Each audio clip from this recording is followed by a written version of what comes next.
Hi, what's your name? Susan Murphy. Susan, good to know you. Thank you, Chris. Same here. Why don't we start off and, well, just tell me a little bit about yourself and your background. All right. Well, I am from Las Cruces, New Mexico. I was raised there, and I worked for my father during my teenage years. He was an automobile dealer. After I graduated from college, or rather high school, I decided to move to California, where I earned my bachelor's degree from Cal State University in Long Beach. All right, very good. Quite a move from New Mexico to Long Beach. Yeah, it was, and it was good for me. I was a small town girl, so it helped me grow up a little. Okay. Well, if I ask you what's sort of set you apart, you know, what's made you different, what's distinguished you, what would you say? Well, in my business career, I'd have to say innovation. Okay. Yeah. I worked at a hotel and casino in Laughlin, Nevada, that is now known as the Tropicana Express.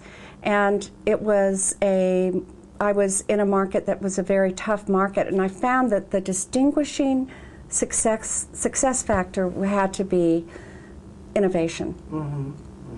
To sort of set yourself apart from the other casinos? Oh, definitely, especially in a declining market. What really made you different down there? Well, what made us different actually wasn't to our advantage. There were 11 casinos along the Colorado River, and we were the only casino not located on the banks of the river or the banks of a beautiful beach. I've been down there. You're across the street. Right, we were across the street. Yeah. So we literally got thousands of less customers visiting our property because of our location. Well, you must have done a good job, because I went down there and I loved it and I stayed there. Oh, I loved you. it. I loved the way you could see the mountains across the river. Yeah, from one view, you could, if you're looking toward the west, it was absolutely amazing. Yeah. Well, give me an example of a success in your career, something you're proud of. Innovation? Yeah.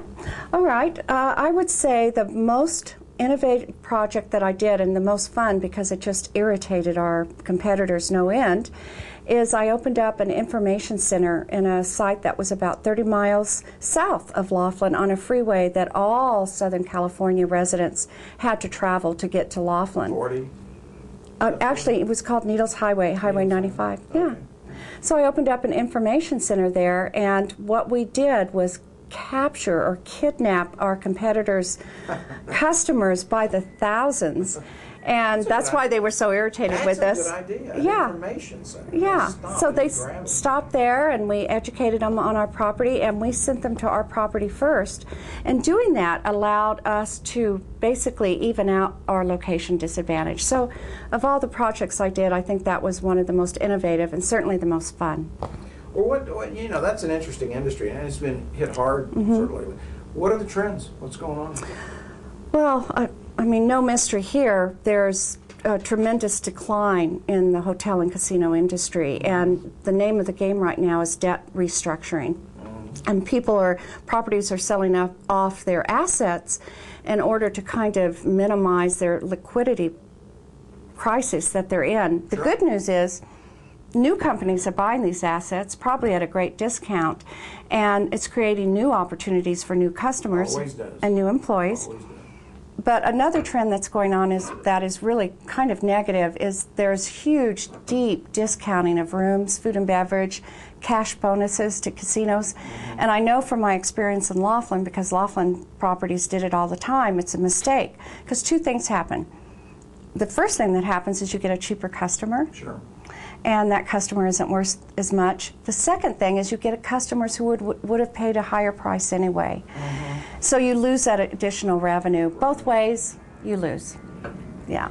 Well, on that note, what advice would you give maybe a gaming organization to ensure that they increase their customer base and loyalty? Oh, I love to give my advice. Well, I'll tell you, the first thing I'd say is don't let your property deteriorate. People come to your property for a reason. And if you let it deteriorate, you'll lose customers. Secondly, let me think. I would say continue to offer promotions that the customers like and that are profitable for you. Right now, we're all looking to have a little bit of fun and get away from reality. And often, fun can be the missing component in casino promotions. So make sure you have good ones and fun ones. I would say make sure that you target the top 20% of your customer base that does 80% of your revenues. Don't change your product. Don't change your service for them.